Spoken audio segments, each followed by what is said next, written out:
नमस्कार, मैं हूं आलोक और आप देख रहे हैं डेली 24 भारत।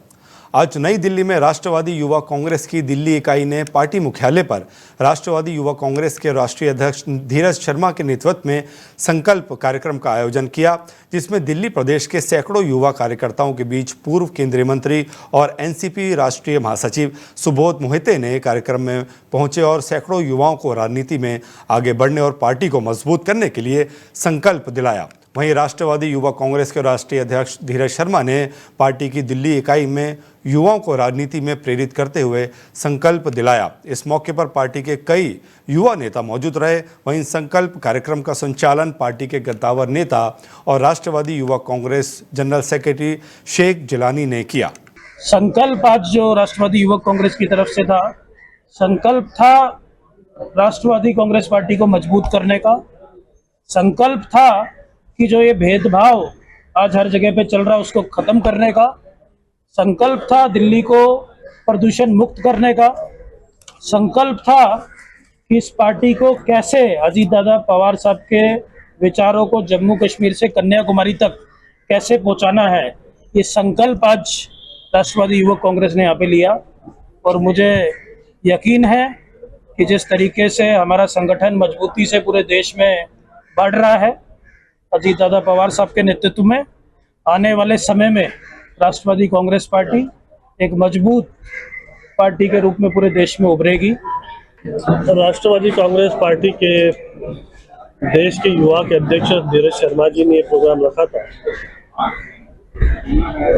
और हमारे पार्टी अजीत पवार जी और प्रफुल्ल पटेल जी ने जो सोचा है कि देश के राजनीति में अच्छे लोग आना चाहिए। अच्छे का मतलब ये है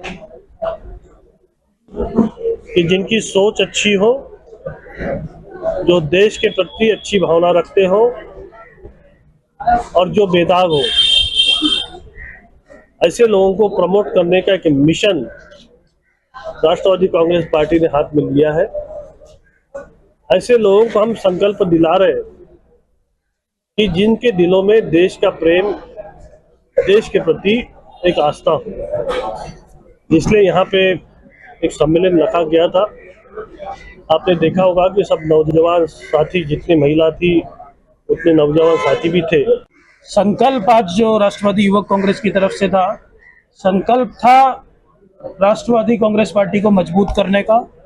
राष्ट्रीय गौधन महासंघ द्वारा 5 नवंबर से 10 नवंबर तक आत्मनिर्भर भारत बनाने के लिए मेजर ध्यानचंद नेशनल स्टेडियम नई दिल्ली में एक विचारात्मक अहिंसक आंदोलन चलाया जा रहा है, जिसका शुभारंभ वर्तमान नामधारी गुरु सत्य गुरु दिलीप सिंह जी महाराज के आशीर्वाद एवं मार्गदर्शन में सदगुरु नानक देव जी का प्रकाश पर्व मनाया गया। इस कार्यक्रम की मुख्य अध्यक्षता श्री सती गुरु दिलीप सिंह जी की सुपुत्री बीबी सुश्री जीवन कौर जी ने की। इस अवसर पर हरियाणा के मुख्यमंत्री नायब सिंह सैनी, विश्व हिंदू परिषद के अंतर्राष्ट्रीय अध्यक्ष श्री आलोक कुमार, नई दिल्ली के लोकसभा के सांसद सुश्री बांसुरी स्वराज, सिरसा से पूर्व सांसद सुनीता दुग्गल, स्वामी सुधांशु महाराज, सतीश तनेजा और इस शिखर सम्मेलन की संयोजक एवं सभी प्रतिष्ठित हस्तियां उपस्थित रहीं। जीवन कौर ने गाय की महत्वता बताते हुए कहा कि भारतीय संस्कृति में आरंभ से ही गाय की महत्वता थी। गाय के उसी महत्व को पुनर्जागरण करते हुए इस समागम का आयोजन राष्ट्रीय गौधन संघ द्वारा गुरु नानक देव जी के प्रकाश पर्व से आरंभ किया जा रहा है। गाय को माता के समान माना गया है, इसी कारण इसे गौ माता भी कहा जाता है। मैं अभिनंदन करना चाहता हूँ।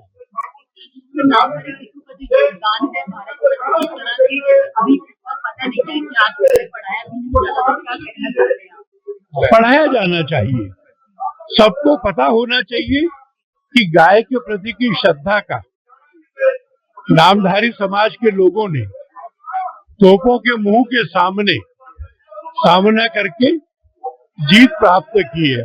आप देख रहे हैं प्रदर्शनी में सदगुरु राम सिंह जी ने जो कार्य हम सिखों पे हमारे ऊपर कृपा की, उन्होंने जैसे कि 1857 ईस्वी में सदगुरु राम सिंह जी ने विसाखी वाले दिन सबसे बड़ा आंदोलन जो शुरू किया था, जिसको नामधारी संघ खालसा भी बोला जाता है। और आप हुक्का मूवमेंट के बारे में भी जैसे जानते हैं, सदगुरु राम सिंह ने 1857 में देश में सबसे पहले अंग्रेजों के विरुद्ध एक संगठन तैयार करके उनके अंग्रेजों के पैरेलल एक गवर्नमेंट, एक सरकार को तैयार करके जो एक मुहिम शुरू करवाई गई थी। जैसे आप जानते हैं कि हमारे देश में जो सरकार चलती है वो आगे डीसी बनते हैं, ऐसी सदगुरु राम सिंह जी ने अपने उस समय में पूरे भारत के अंदर डीसी को स्थापित किया गया था, जिसके हम भाषा में सूबा बोलते हैं। ये इतने सूबे बनाए थे कि पूरे भारत के अंदर अंग्रेजों के खिलाफ एक जो मुहिम जो चलाई जा सके। तो इसके अंदर ही बहुत सारे सिखों ने उन्होंने बहुत सारी यात्राएं की पूरे भारत के अंदर, रूस के साथ, नेपाल के साथ संपर्क बनाए, अंग्रेजों का विरोध किया और अपना पूरा पैदल, जैसे आप बहुत भारतीय ये जानते हैं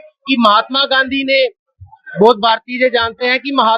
जी ने सबसे पहले बहिष्कार किया था अंग्रेजों का, लेकिन नहीं, असहयोग जो आंदोलन था वो सबसे पहले सदगुरु राम सिंह जी ने चलाया था। अपनी डाक चलाई थी, अपनी रेलगाड़ी का विरोध किया था, अपने स्कूल चलाए थे। उन्होंने अंग्रेजों की जो कोर्ट थी कानून के खिलाफ अपनी पंचायत की स्थापना की थी, कि बिल्कुल एक अंग्रेजों के बराबर बिल्कुल एक सरकार बनाई थी। और आप देख सकते हैं कि सबसे पहले जो हमारी अपनी भारतीय देश की जो सबसे पहले रेजिमेंट थी वो थी कुका रेजिमेंट। रोहिणी इलाके में दिल्ली जल बोर्ड के कर्मचारी की हत्या मामले को पुलिस ने सुलझा लिया है। पुलिस ने जांच के दौरान बंटी नाम के आरोपी को गिरफ्तार कर लिया है। जांच में खुलासा हुआ कि आरोपी ने मृतक व्यक्ति के सोने की चेन और अंगूठी देखकर उससे दोस्ती की थी। बाद में लूट की नियत से उसने उसकी हत्या कर दी। पुलिस ने आरोपी के कब्जे से मृतक की लूटी हुई चेन और अंगूठी भी बरामद की है। आरोपी की पहले भी 6 मामलों में संलिप्त पाई गई है और आगे की कार्रवाई जारी है। साइबर अपराध के खिलाफ सप्ताह भर के अभियान के बाद ऑनलाइन धोखाधड़ी मामले में कथित संलिप्तता के लिए कम से कम 6 लोगों को गिरफ्तार किया गया है। पुलिस ने बृहस्पतिवार को इसकी जानकारी दी। धोखाधड़ी के इन मामलों में डिजिटल गिरफ्तारी और फर्जी वर्क फ्रॉम होम समेत अन्य साइबर अपराध शामिल हैं। एक अपराधी ने कहा कि पुलिस ने दिल्ली, हरियाणा, उत्तर प्रदेश और राजस्थान में छापेमारी की ताकि साइबर अपराध नेटवर्क को निशाना बनाया जा सके। पुलिस उपायुक्त शरद भास्कर दराड़े ने बताया कि पुलिस ने एक महिला का पीछा करने और उसका निजी वीडियो सार्वजनिक करने की धमकी देते हुए उससे जबरन वसूली के मामले में गुलफाम अंसारी को दिल्ली के रनहौला एक्सटेंशन से गिरफ्तार किया है। उन्होंने बताया कि अंसारी ने सोशल मीडिया पर फर्जी खाता बनाया और पुलिस से और महिला के संबंधियों एवं दोस्तों को वीडियो साझा कर दिया तथा उससे 3 लाख रुपए की मांग की। पुलिस ने अंसारी के पास से 7 mobile phone, 3 ATM card, 2 chequebook, 1 passbook और 2 सिम कार्ड बरामद किए हैं। अधिकारी ने बताया कि एक अन्य मामले में शिवा और पुनीत कुमार उर्फ साहिल को फरीदाबाद से डिजिटल अरेस्ट के मामले में गिरफ्तार किया गया है। डीसीपी ने कहा, आरोपियों ने खुद को कानून प्रवर्तन अधिकारी बताकर एक महिला को धन शोधन जांच के बहाने 11.75 लाख रुपए अंतरित करने के लिए मजबूर किया। भारत में आंखों की देखभाल से जुड़ी सुविधाओं की हकीकत सामने लाने वाला एक बड़ा सर्वे सामने आया है। इंडियन जर्नल में प्रकाशित इस रिपोर्ट में दिखाया है कि देश में आई केयर सेवाओं का वितरण बेहद असमान है। देश भर के 8901 आई केयर संस्थानों पर आधारित इस सर्वे का मकसद था ये जानना कि भारत में आंखों की सेवाओं के लिए पर्याप्त डॉक्टर, ऑप्टोमेट्रिस्ट और इंफ्रास्ट्रक्चर मौजूद है या नहीं। रिपोर्ट के अनुसार देश में कुल 20,944 ऑप्थेमोलॉजिस्ट और 17,849 ऑप्टोमेट्रिस्ट अस्पतालों में कार्यरत हैं। यानी हर एक ऑप्थेमोलॉजिस्ट पर औसतन 0.85 ऑप्टोमेट्रिस्ट ही उपलब्ध हैं। औसतन हर 10 लाख की आबादी पर 15 ऑप्थेमोलॉजिस्ट और 74 आई बेड्स ही हैं, जबकि एक हॉस्पिटल में औसतन सिर्फ 3 ऑप्थेमोलॉजिस्ट और 2 ऑप्टोमेट्रिस्ट ही कार्यरत पाए गए हैं। और आपको बता दें, रिपोर्ट बताती है कि जो है आई केयर सेंटर काफ़ी बेहतर होने चाहिए, जबकि देश के बड़े हिस्सों में इनकी भारी कमी है। विशेषज्ञों का कहना है कि भारत को यूनिवर्सल आई हेल्थ कवरेज हासिल करने के लिए डॉक्टरों और पैरामेडिकल स्टाफ की संख्या बढ़ाने के साथ साथ संसाधनों का समान वितरण भी ज़रूरी है।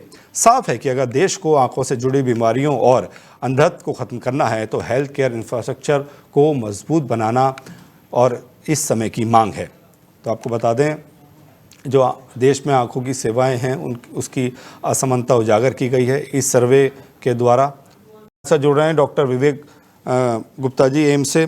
डॉक्टर साहब का बहुत स्वागत है डेली 24 भारत पर। शुक्रिया जी।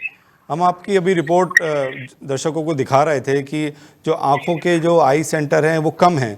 थोड़ा सा डिटेल में दर्शकों को बताइए कितने आई सेंटर होने चाहिए और कितनी कमी है हमारे देश में। देखिए, जो है ये हमने देश भर में, पूरे देश के अंदर लगभग 7,901 इंस्टीट्यूशंस का हमने सर्वे किया था, जी जिसमें हमने पाया कि लगभग जो है हमारे पास 20,944 ऑप्थेल्मोलॉजिस्ट हैं जो आई सर्जन होते हैं जी एंड जो हमारी रेशियो पाई गई और जो हम बोलते हैं कि पॉपुलेशन ऑप्थेल्मोलॉजिस्ट रेशियो की, मतलब एक ऑप्थेल्मोलॉजिस्ट देश की कितनी जनता के लिए है, तो वो 1:65,000 65,000 पाई गई। जी जबकि ये माना जाता है कि ये रेशियो लगभग 1:50,000 रहनी चाहिए। तो मोटा मोटा लगभग 1/3 जो है जी इसकी कमी है। जहाँ 50,000 लोगों पे एक ऑप्थेल्मोलॉजिस्ट होने चाहिए, वहाँ 65,000 लोगों पे एक ऑप्थेल्मोलॉजिस्ट है। जी और इसके अंदर हमने ये भी देखा कि देश के अलग अलग जो हमारे स्टेट और यूनियन टेरिटरीज हैं उनमें जी। भी काफी फर्क है। जी डॉक्टर साहब, मैं आपसे ये भी जानना चाह रहा था, जो आंखें हैं, जो बच्चों की आंखों में इस वक्त ज़्यादा इफेक्ट हो रहा है, क्या कारण है और बचाव के आप क्या समाधान बताते हैं? देखिए, बच्चों की आंख के जो आज की डेट में मुख्य कारण है जी दृष्टि दोष का, वो मायोपिया जो बीमारी है जिसको हम चश्मे के साथ ठीक कर सकते हैं, जी वो कारण है।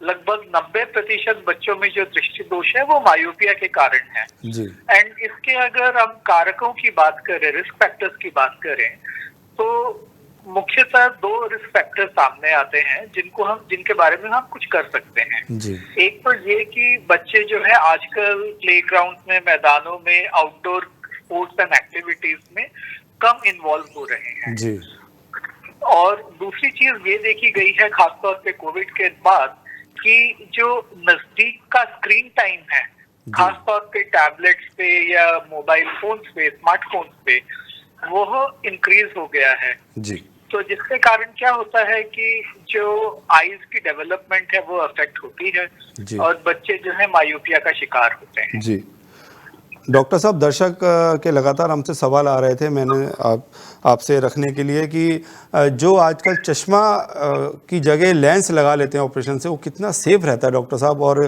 कराना चाहिए नहीं कराना चाहिए? सॉरी, आपकी आवाज बीच में कट गई थी। डॉक्टर आप साहब, कॉन्टेक्ट लेंस की बात कर रहे हैं कि वो आजकल चश्मे की जगह आजकल जो युवा हैं वो लेंस के ऑपरेशन की तरफ ज़्यादा झुकाव हो रहा है, वो कितना सेफ है और क्या कराना चाहिए डॉक्टर साहब? अच्छा जी, तो देखिए, जो आजकल चश्मा उतारने की जो सर्जरी, रिफ्रैक्टिव सर्जरी, जो अलग अलग पद्धतियों से की जाती है, वह काफी कॉमन हो रही है, काफी लोग इसकी तरफ जा रहे हैं। जी तो देखिए, अलग अलग कारणों से लोग सर्जरी कराते हैं। कई लोग ये कॉस्मेटिक रीजन से कराते हैं, कई लोगों की नौकरी की ये रिक्वायरमेंट होती है कि वो चश्मा नहीं पहन सकते, उस कारण से भी कराते हैं। जी तो देखिए, सर्जरी तो सेफ है। सर्जरी के अंदर जो है करने से पहले जो आई सर्जन है जी। वो आपकी पूरी अच्छी तरह जांच करेंगे। वह देखेंगे कि जो आपकी आंखों का नंबर है वो स्टेबल चल रहा है ना काफी समय से। जी। यदि नंबर बढ़ रहा है तो ये सर्जरी नहीं की जाती। प्लस और भी जांचें की जाती हैं, थिकनेस कॉर्निया की क्या है वगैरह जी, जी। वगैरह। तो सर्जरी की अगर बात करें तो सर्जरी सेफ है, लेकिन यही है कि सर्जरी की हर चीज की एक कीमत होती है। जी तो अगर कोई चीज आपकी बहुत आसानी से एक चश्मे के द्वारा ठीक हो सकती है तो सर्जरी क्यों करवाई जाए। जी। बट अल्टीमेटली ये इंडिविजुअल पे डिपेंड करता है कि उनकी क्या प्रेफरेंस है। जी डॉक्टर साहब, बहुत धन्यवाद हमसे जुड़ने के लिए, तमाम जानकारी साझा करने के लिए। तो आपको बता दें, अभी डॉक्टर साहब बता रहे थे आई के लिए क्या क्या चीज़ें ज़रूरी हैं और कितना आवश्यक है आई सेंटर देश के अंदर और खुले जाएं ताकि जो मरीज़ हैं उनको इधर उधर भटकना ना पड़े। नमस्कार, मैं हूं वसीम फिरोज और आज हमारे साथ मौजूद हैं एम्स के डॉक्टर विवेक गुप्ता जी, जो बताएंगे कि आंखों का कैसे रखें ख्याल। और जिस तरीके से एक रिपोर्ट इन्होंने साझा की है उसमें बताया गया है कि आंखों की जो समस्याएं हैं उसको लेकर क्या सावधानियां बरती जाएं और उस रिपोर्ट में क्या है, आइए जानते हैं। सर, बहुत बहुत स्वागत। नमस्कार जी। ये जो था, हमने एक ह्यूमन रिसोर्स एंड इंफ्रास्ट्रक्चर सर्वे किया था जिसमें देश भर में आंखों की सुविधा के लिए secondary level and tertiary level facilities, यानी कि जहाँ पे आई सर्जन, ऑप्थेल्मोलॉजिस्ट अवेलेबल हों, इस तरीके के कितने इंस्टीट्यूट्स हैं, वहाँ पे क्या क्या लोग हैं, ऑप्थेल्मोलॉजिस्ट, ऑप्टोमेट्रिस्ट, वहाँ पे क्या सर्विसेज अवेलेबल हैं, इस तरीके की जांच हमने की थी। हमारी टीम ने, कम्युनिटी ऑप्थेल्मोलॉजी टीम ने अलग अलग एनजीओज जैसे vision 2020, all India ophthalmic society, national programme for control of blindness, उनके सहयोग, various district programme officers, state programme officers, उनके सहयोग से देश में एंड गूगल सर्च वगैरह करके देश में जो भी आई केयर क्लिनिक्स, इंस्टीट्यूट्स, हॉस्पिटल्स वगैरह हैं, उन सब की लिस्ट बनवाई, उन सब को कांटेक्ट किया, फोन किया एंड उनसे जानकारी एकत्रित करके एनालाइज किया कि कितने ऐसे इंस्टीट्यूट्स एंड वहाँ पे क्या क्या सुविधाएं उपलब्ध हैं। सर कितना टाइम लगा इस रिसर्च को करने में और क्या क्या परेशानियां सामने आई या क्या क्या चैलेंजेस आपको फेस करने पड़े?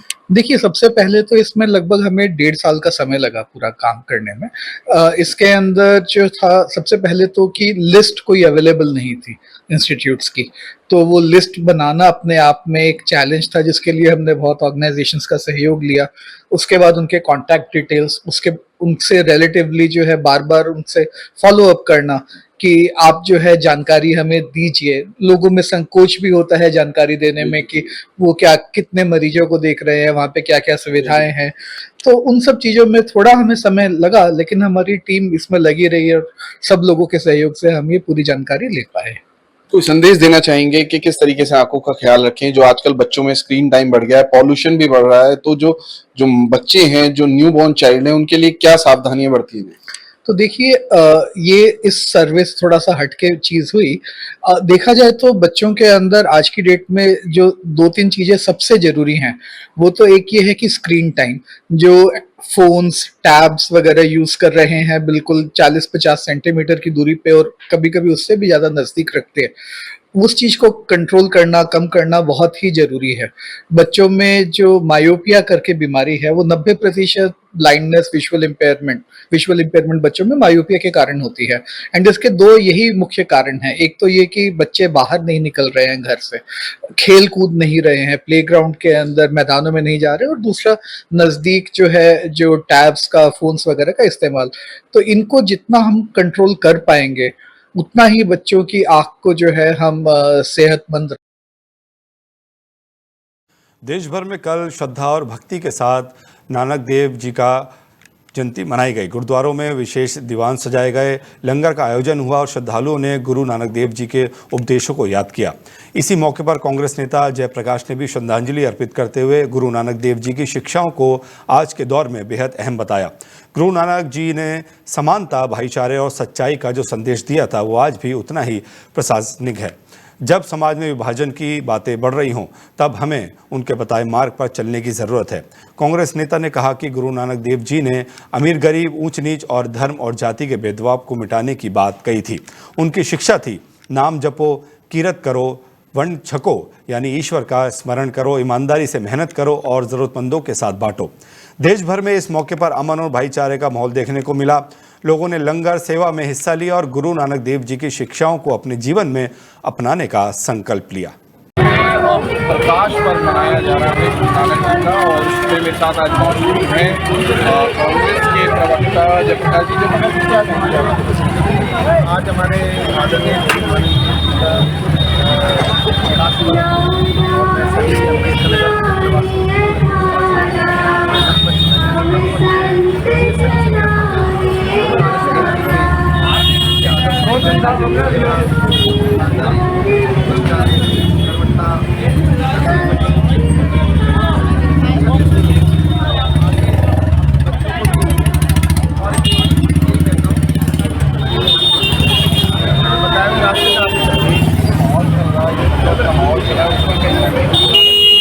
शिक्षा है, अगर वो ग्रहण जाए, अमल हो जाए तो इस पर कितना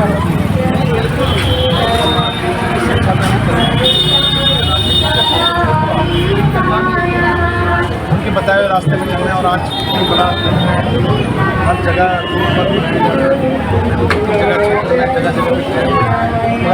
आज का दिन और मैं आज का नमन करते हुए बस यही सही से कहना चाहता हूँ कि बताए हुए रास्ते में।